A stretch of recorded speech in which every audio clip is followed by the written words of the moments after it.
Hello future doctor, कैसे हो आप सभी लोग।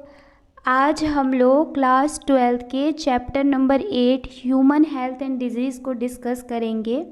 इससे पहले मैंने लिविंग वर्ल्ड का चैप्टर जो कि क्लास 11 का पार्ट है उसको डिस्कस किया था। साथ ही उसका एनसीईआरटी फिंगर टिप्स भी सॉल्व कराया है। तो अगर आप लोग देखना चाहते हैं तो आप देख सकते हैं। आज हम लोग ह्यूमन हेल्थ एंड डिजीज़ को डिस्कस करेंगे और ये बहुत ही इंटरेस्टिंग टॉपिक है, तो प्लीज़ आप लोग वीडियो को बिना स्किप किए हुए देखिएगा। ठीक है, तो चलिए स्टार्ट करते हैं आज का हमारा lecture human health and disease. ठीक है, और इसमें आप लोगों को बहुत ही इंटरेस्टिंग जानकारी मिलेंगी। बहुत ही अच्छा लगेगा आपको ये चैप्टर पढ़ के। तो चलिए स्टार्ट करें आज का लेक्चर। अब इस चैप्टर में जो पहला टॉपिक हम डिस्कस करेंगे वो है हेल्थ। हेल्थ क्या होता है, व्हाट इज़ हेल्थ। हेल्थ का जो डेफिनेशन है वो लगातार समय के साथ बदलता रहा है। सबसे पहले शुरुआती दौर में जो साइंटिस्ट थे उन्होंने हेल्थ का डेफिनेशन इस तरह से दिया था। उनके according health body and mind की एक ऐसी स्थिति है, एक ऐसी कंडीशन को कहते हैं जो हमारी बॉडी में कुछ तरलों के द्वारा कंट्रोल किया जाता है।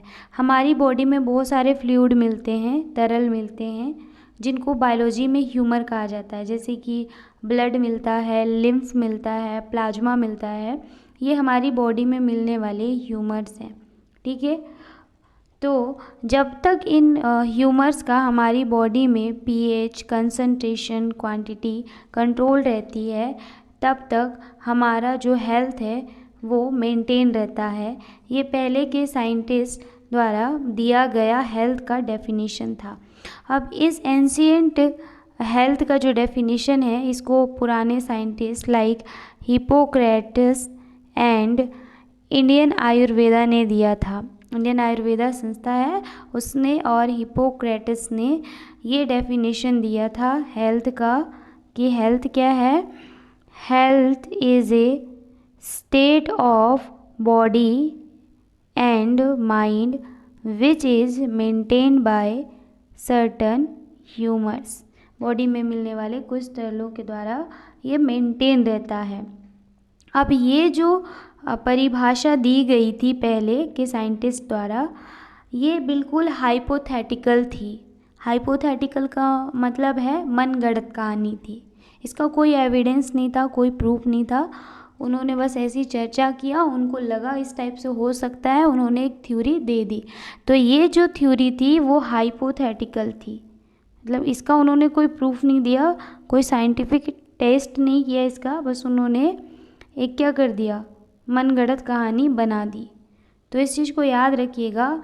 हिप्पोक्रेटस एंड आयुर्वेदा के द्वारा जो ये डेफिनेशन दिया गया था हेल्थ का वो एक क्या है, मनगढ़ंत कहानी है, हाइपोथेटिकल थ्योरी है। ठीक है, इसके बाद अब ये जो परिकल्पना हाइपोथेसिस जो हिप्पोक्रेटस एंड इंडियन आयुर्वेदा के द्वारा दी गई थी, इस हाइपोथेसिस को गुड ह्यूमर हाइपोथेसिस कहा जाता है। ठीक है, तो क्वेश्चन में पूछा भी जाता है कि गुड ह्यूमर हाइपोथेसिस को किसने दिया था, तो हमारा आंसर होगा हिप्पोक्रेटस एंड इंडियन आयुर्वेदा। ठीक है, इन दोनों ने इस हाइपोथेसिस को दिया था। ये जो हाइपोथेसिस है ये पूरी तरह से रिफ्लेक्टिंग थॉट है, इसका कोई भी साइंटिफिक प्रमाण नहीं था और ये जो थ्योरी है वो बिल्कुल भी सही नहीं थी। ठीक है, इसके बाद जो हिप्पोक्रेटस हैं इन्होंने और जो अर्लियर ग्रीक साइंटिस्ट थे उन्होंने कुछ और भी थ्योरी बताई थी। जैसे कि इन्होंने कहा था कि ऐसे पर्सन जिनकी बॉडी में ब्लैक बाइल मिलता है, यहाँ पे मैंने बाइल टर्म लिखा है ना, बाइल, बाइल कहाँ बनता है, बाइल लीवर में बनता है, बाइल का फॉर्मेशन होता है लीवर में। अब ये जो बाइल होता है ना ये येलो कलर का होता है, सभी को पता है बाइल कैसा होता है, येलो कलर का। बाइल येलो कलर का इसलिए होता है क्योंकि बाइल में बिलीरुबिन एंड बिलीवर्डिन पिगमेंट मिलते हैं, बाइल पिगमेंट मिलते हैं जिनकी वजह से इसका कलर होता है येलो। लेकिन अगर किसी वजह से ये बाइल का जो कलर है वो ब्लैक हो जाए, तो ऐसे पर्सन जिनके अंदर का जो बाइल है वो ब्लैक है, जिनके अंदर ब्लैक बाइल मिल रहा है, वैसे पर्सन को इन साइंटिस्टों ने हॉट पर्सनैलिटी का पर्सन बताया। अब हॉट पर्सनैलिटी का पर्सन इसलिए बताया क्योंकि इनके अकॉर्डिंग ऐसे पर्सन का जो बॉडी टेम्परेचर है वो नॉर्मल पर्सन के अकॉर्डिंग हाई होता है। ठीक है, तो अर्लियर ग्रीक साइंटिस्ट हिप्पोक्रेटस के अकॉर्डिंग जिन पर्सन के अंदर ब्लैक बाइल मिलता है वो हॉट पर्सनैलिटी के होते हैं और उनका बॉडी का जो टेम्परेचर है वो नॉर्मल पर्सन की बॉडी टेम्परेचर से हाई होता है। इनके अकॉर्डिंग जिनके अंदर ब्लैक बाइल मिलता है वैसे इंसान को फीवर होता है, उसका हेल्थ अफेक्टेड होता है, ये बताया था हिप्पोक्रेटस ने। अब ये थ्योरी तो हिप्पोक्रेटस ने दे दिया। इसके बाद एक साइंटिस्ट आए विलियम हार्वे। अब विलियम हार्वे के पास था थर्मामीटर। थर्मामीटर सभी जानते हैं, थर्मामीटर से बॉडी का टेम्परेचर मेज़र करते हैं। ठीक है, तो विलियम हार्वे ने क्या किया, जिन पर्सन को इन्होंने हॉट पर्सनैलिटी का बताया था हिप्पोक्रेटस ने जिन पर्सन्स को, जिन व्यक्तियों को हॉट पर्सनैलिटी का बताया था, उन पर्सन का बॉडी टेम्परेचर चेक किया। जब बॉडी टेम्परेचर चेक किया तो इन्होंने बॉडी टेम्परेचर को नॉर्मल पाया। तो इस तरह से जो विलियम हार्वे थे उन्होंने जो हिप्पोक्रेटस हैं उनकी थ्योरी को रॉन्ग प्रूफ कर दिया, उनको गलत साबित कर दिया। ठीक है, तो क्वेश्चन में ये पूछा जाता है कि विलियम हार्वे ने कौन सी जो हाइपोथेसिस है, कौन सी ऐसी मनगढ़ंत स्टोरी है जिसको गलत प्रूफ किया था, डिसप्रूव्ड किया था। तो ये जो गुड ह्यूमर हाइपोथेसिस है, ये जो ब्लैक बाइल हाइपोथेसिस है जो विलियम हार्वे एंड आयुर्वेदा ने दिया था, इसको विलियम हार्वे नामक साइंटिस्ट ने डिसप्रूव्ड किया था, गलत साबित किया था। ये आपको अच्छे से याद रखना है। ठीक है, तो अभी तक तो जो हेल्थ का डेफिनेशन हम पढ़ रहे थे वो अर्लियर साइंटिस्ट के द्वारा दिया गया डेफिनेशन था जो कि करेक्ट नहीं था। इसके बाद एक ऑर्गेनाइजेशन है जिसको बोलते हैं वर्ल्ड हेल्थ ऑर्गेनाइजेशन, WHO। इसने भी हेल्थ का एक डेफिनेशन दिया और इसके according health is a state of complete physical, mental and social wellbeing. इसके अकॉर्डिंग हेल्थ क्या है, तो health physically, mentally and socially wellbeing है। अगर कोई person physically, mentally and socially स्वस्थ है, हेल्दी है, अच्छा है, तो वो एक हेल्दी पर्सन है। ठीक है, जैसे अगर कोई पर्सन अच्छे से सुन पा रहा है, अच्छे से देख पा रहा है, उसकी बॉडी के सर्कुलेटरी सिस्टम, रेस्पिरेटरी सिस्टम अच्छे से काम कर रहे हैं, उसके बॉडी के सारे ऑर्गन अच्छे से काम कर रहे हैं, तो वो फिजिकली तो ठीक है। ठीक है, तो डायरेक्ट फिजिकली फिट होने से ही हम उसको हेल्दी नहीं बोल देंगे, उसको मेंटली और सोशली भी फिट होना पड़ेगा। मेंटली कैसे फिट होना चाहिए, उसकी IQ पावर अच्छी होनी चाहिए, IQ पावर अच्छी होनी चाहिए, अच्छी बातें सोचे, वो कोई भी नेगेटिविटी उसके माइंड में ना हो, इस तरह से वो मेंटली फिट होना चाहिए, IQ लेवल अच्छा होना चाहिए। साथ ही जिस समाज में वो रहता है, पर्सन जिस समाज में रहता है, वहाँ लोगों से उसका व्यवहार किस टाइप का है, लोगों से मेल मिलाप किस तरह का है, लोगों से बात करने का तरीका क्या है, इसको बोलते हैं सोशली हेल्दी होना। ठीक है, अगर वो अच्छे से बातें करता है, लोगों से अच्छे से, अपने से बड़ों से तरीके से बात करता है, कायदे से बात करता है, तो वो सोशली फिट है। तो हम ऐसे ही पर्सन को हेल्दी बोलेंगे जो फिजिकली, मेंटली एंड सोशली तीनों तरह से फिट हो, ऐसे पर्सन को हेल्थी पर्सन कहा जाता है। और हेल्थ का करेक्ट डेफिनेशन यही है जो कि WHO ने दिया था। हेल्थ जो है वो कंप्लीट रूप से physical, mental and social wellbeing को कहा जाता है। ठीक है, अगर कोई पर्सन सोशली, मेंटली, फिजिकली और फिट है तो ऐसे पर्सन को क्या कहा जाएगा, healthy person. Okay, I think आपको ये डेफिनेशन जो WHO ने दिया था वो क्लियर हो गया होगा। हार्वे के बारे में एक बात और याद रखिएगा, विलियम हार्वे ने ब्लड सर्कुलेशन को डिस्कवर किया था, ब्लड सर्कुलेशन की डिस्कवरी की थी। उसके बाद जो हमारा नेक्स्ट टॉपिक है वो है हेल्थ इज़ अफेक्टेड बाय। हमारा जो हेल्थ है वो मेनली किन चीज़ों से अफेक्ट होता है, तो हमारा जो हेल्थ है वो मेनली 3 चीज़ों से अफेक्ट होता है। पहला है जेनेटिक डिसऑर्डर, दूसरा है इन्फेक्शन और तीसरा है लाइफ स्टाइल। जेनेटिक डिसऑर्डर क्या होते हैं? जेनेटिक डिसऑर्डर ऐसे बीमारियों को कहते हैं जो बच्चा जब पैदा होता है तो जन्म के साथ लेकर आता है अपने माता पिता से। ठीक है, जो बीमारियां माता पिता से बच्चे में आती हैं वो जेनेटिक डिसऑर्डर होती हैं, जेनेटिक बीमारियां होती हैं जो जब बच्चा माँ के पेट में रहता है तभी से वो बीमारी उसको रहती है। अब आप सोचिए खुद, अगर किसी बच्चे में जेनेटिक डिसऑर्डर है, खुद वो बीमारी के साथ ही पैदा हुआ है, तो उसका हेल्थ कहाँ से मेंटेन रहेगा? ठीक है, उसका वो मेंटली भी फिट नहीं होगा और ना ही फिजिकली फिट होगा। तो ऐसे पर्सन को हम क्या कहेंगे? Diseased person. उसके अलावा जो हमारा हेल्थ है वो इन्फेक्शन से भी अफेक्ट होता है। इन्फेक्शन कैसे? किसी पर्सन को कॉमन कोल्ड है तो उसके द्वारा यूज किए हुए सामान को अगर हमने यूज कर लिया तो उसमें जो पैथोजन है वो हमें इन्फेक्ट कर देंगे, इन्फेक्शन कॉज कर देंगे और हम भी डिजीज हो जाएंगे, हमारा हेल्थ भी अफेक्ट होगा। तो इन्फेक्शन से भी हेल्थ अफेक्ट होता है। इसके अलावा हमारी लाइफ स्टाइल का बहुत बड़ा इम्पोर्टेंस होता है हमारी हेल्थ को मेंटेन करने के लिए। हम किस तरह का खाना खा रहे हैं, किस तरह का कपड़े पहन रहे हैं, किस तरह की डाइट है हमारी, इन सारी लाइफ स्टाइल का बहुत फ़र्क पड़ता है हमारे हेल्थ पे। हम कितने घंटे सोते हैं, इन सभी चीज़ों का हेल्थ पर अफेक्ट पड़ता है, जिससे हमारा हेल्थ बिगड़ता रहता है। ठीक है, तो ये मेनली 3 चीज़ें हैं जो मेनली हेल्थ को अफेक्ट करती हैं। एनसीईआरटी में दिया गया है इन तीनों के बारे में, तो आप लोग अच्छे से याद रखिएगा। उसके बाद नेक्स्ट टॉपिक है वो है हेल्थ इज़ मेंटेन बाय। अब हमने ये तो पढ़ लिया कि हेल्थ को कौन कौन से कारण हैं जो अफेक्ट करते हैं, किन किन कारणों से हमारा हेल्थ अफेक्ट होता है। अब ये चीज़ें देख लेते हैं कि हम अपने हेल्थ को मेंटेन कैसे कर सकते हैं। तो अगर हम अपने हेल्थ को मेंटेन करके रखना चाहते हैं, अपने हेल्थ को अच्छा बना कर रखना चाहते हैं, तो हमें एक बैलेंस डाइट लेना चाहिए, पर्सनल हाइजीन रखना चाहिए, अपने आप में साफ़ सुथरा रहना चाहिए, स्वच्छ रखना चाहिए अपने आप को। और तीसरा, रेगुलर एक्सरसाइज करना चाहिए। अब इसको एक डायग्राम के थ्रू मैं समझा देती हूँ। जैसे कि यहाँ पे एक फ्लो चार्ट है, इसको देखिए, ये एक बैलेंस डाइट का फ्लो चार्ट मैंने यूज किया है। जैसे बैलेंस डाइट का मतलब क्या है? आप ऐसा फूड लीजिए, ऐसा खाना खाइए, ऐसा डाइट लीजिए जिसमें प्रोटीन, कार्बोहाइड्रेट, विटामिन, सारे मिनरल्स, सारे न्यूट्रिशन आपको मिल जाएं। ऐसा नहीं है कि आप डेली एक ही तरह का खाना खा रहे हैं।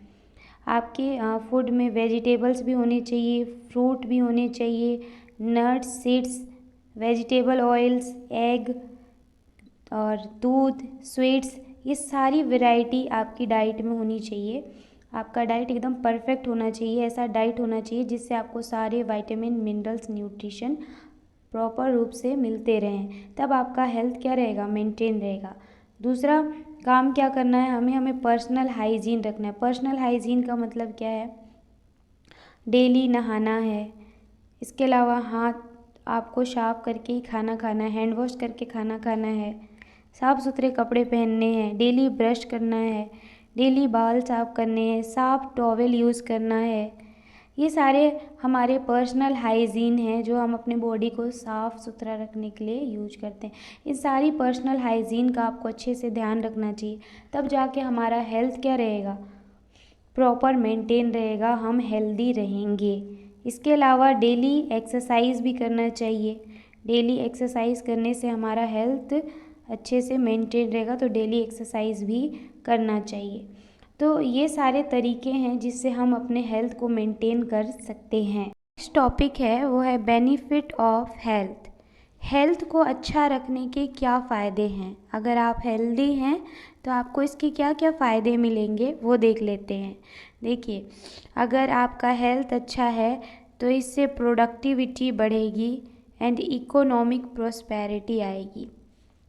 ठीक है, इकोनॉमिकली आप अच्छा इनकम कर पाएंगे, अपने काम अच्छे करेंगे, जिससे आप लोगों की इकोनॉमिक प्रॉस्पेरिटी होगी, आपकी प्रोडक्टिविटी अच्छी होगी।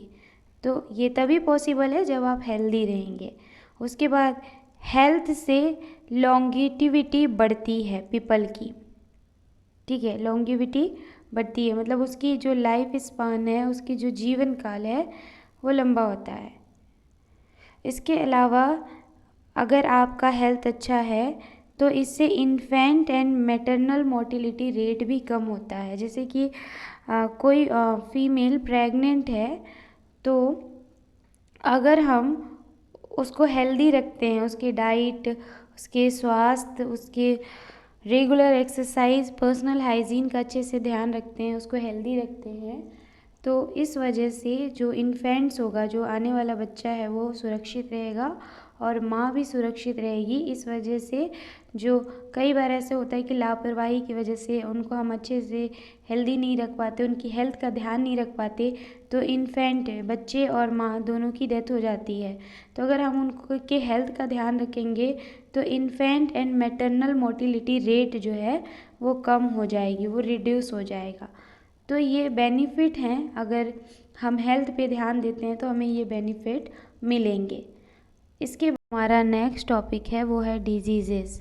डिजीज़ेस मीन्स बीमारियाँ। ये जो डिज़ीज़ हैं ये भी हमारी हेल्थ को बहुत बुरी तरीके से प्रभावित करती हैं, अफेक्ट करती हैं।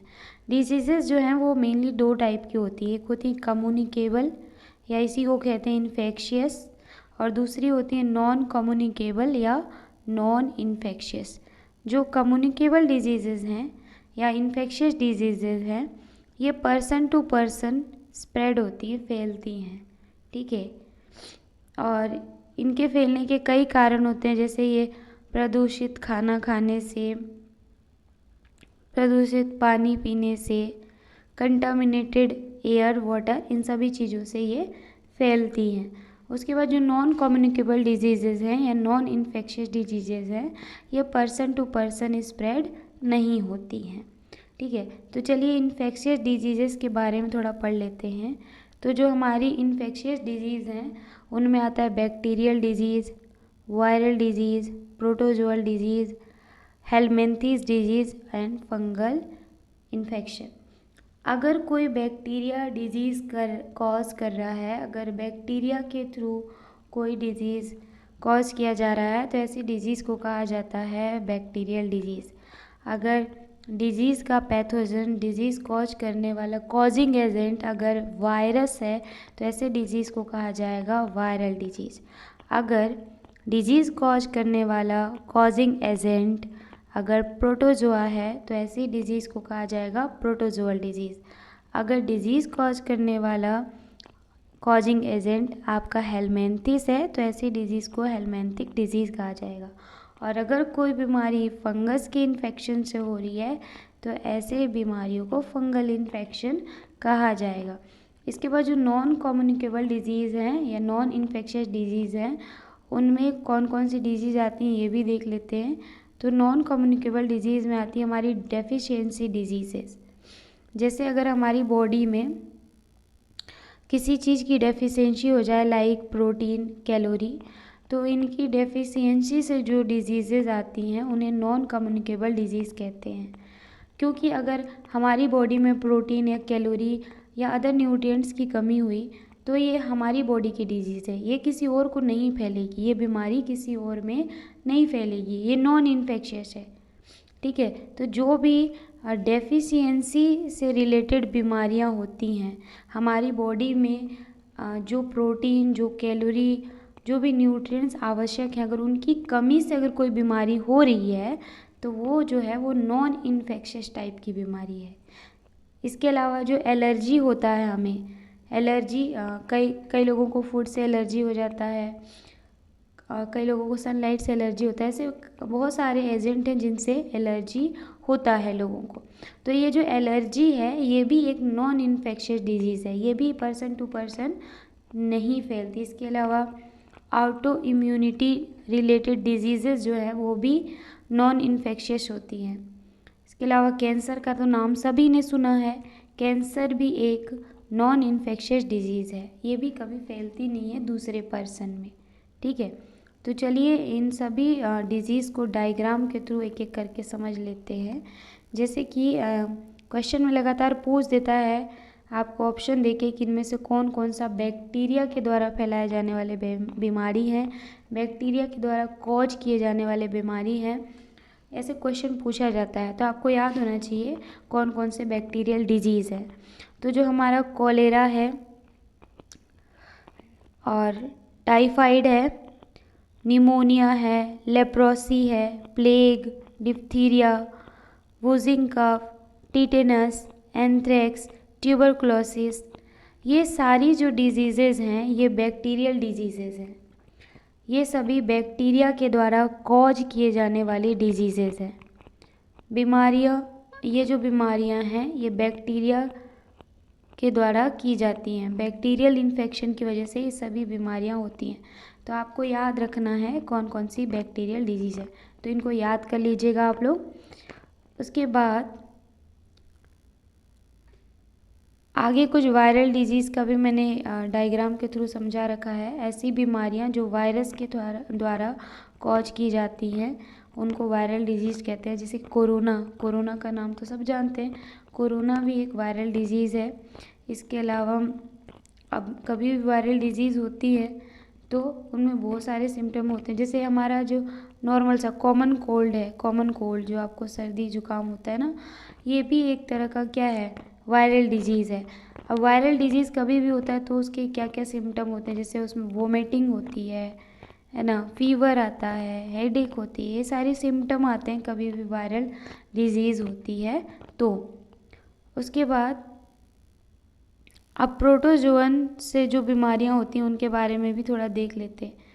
तो प्रोटोजोअन जो होते हैं उनमें एक बहुत फेमस प्रोटोजोआ है जिसको बोलते हैं ट्रिपेनोसोमा। ट्रिपेनोसोमा जो है एक प्रोटोजोआ है जो कि एक बीमारी कॉज करती है जिसको बोलते हैं स्लीपिंग सिकनेस। आगे हम और डिटेल में पढ़ेंगे इनके बारे में। और ये जो ट्रिपेनोसोमा एजेंट है, प्रोटोजोआ है, ये एक फ्लाई, एक मक्खी के द्वारा पहुंचाई जाती है। कहाँ? हमारे तक। ठीक है, एक मक्खी है जो इस ट्रिपेनोसोमा का वेक्टर होता है और वो इसको हमारे तक पहुंचाती है। और अगर ये हमारी बॉडी में पहुंच जाए तो हमें इन्फेक्ट कर देती है और हमारे अंदर एक बीमारी कॉज करती है, स्लीपिंग सिकनेस, जिसकी वजह से इंसान बहुत ज़्यादा सोता रहता है। ठीक है, तो इस बीमारी के क्या क्या सिम्टम हैं? इसमें बहुत ज़्यादा फीवर रहता है, हेडेक रहता है, इचीनेस होता है, इसके अलावा जॉइंट पेन होता है, जोड़ों में दर्द रहता है। ये सारी चीज़ें सिम्टम हैं जो अगर कभी किसी को स्लीपिंग सिकनेस हो जाए तो ये सिम्टम देखने को मिलते हैं। और स्लीपिंग सिकनेस जो बीमारी है वो एक प्रोटोजोआ जिसका नाम है ट्रिपेनोसोमा, इसके द्वारा कॉज की जाती है। ठीक है, इसी तरह से और भी प्रोटोजोआ डिजीज़ हैं, जैसे कि हमारा मलेरिया भी एक प्रोटोजोअन डिजीज़ है, एमीबिएसिस भी एक प्रोटोजोअन डिजीज़ है ना, ये सारे भी हमारे प्रोटोजोअन डिजीज़ हैं।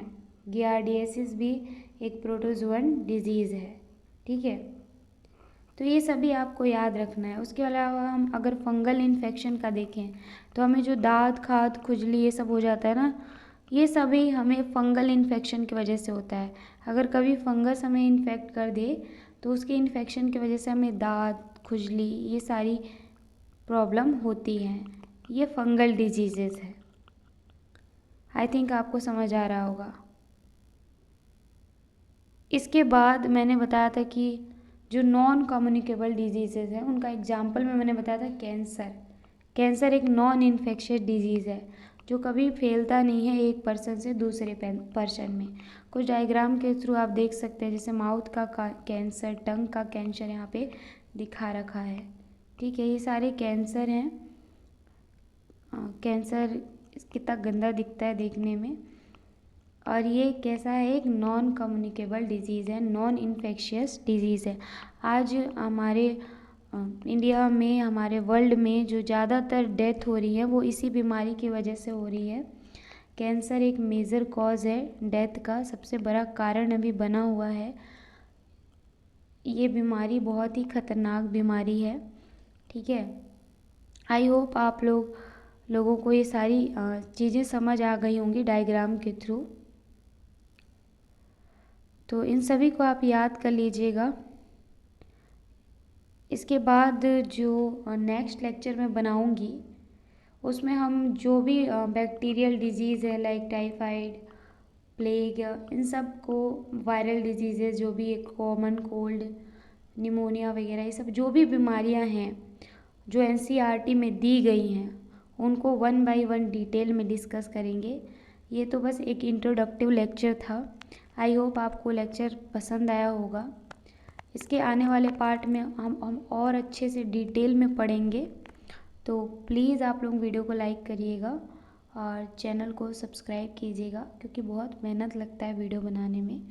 तो प्लीज़ सपोर्ट कीजिए चैनल को। And thank you so much for watching my videos.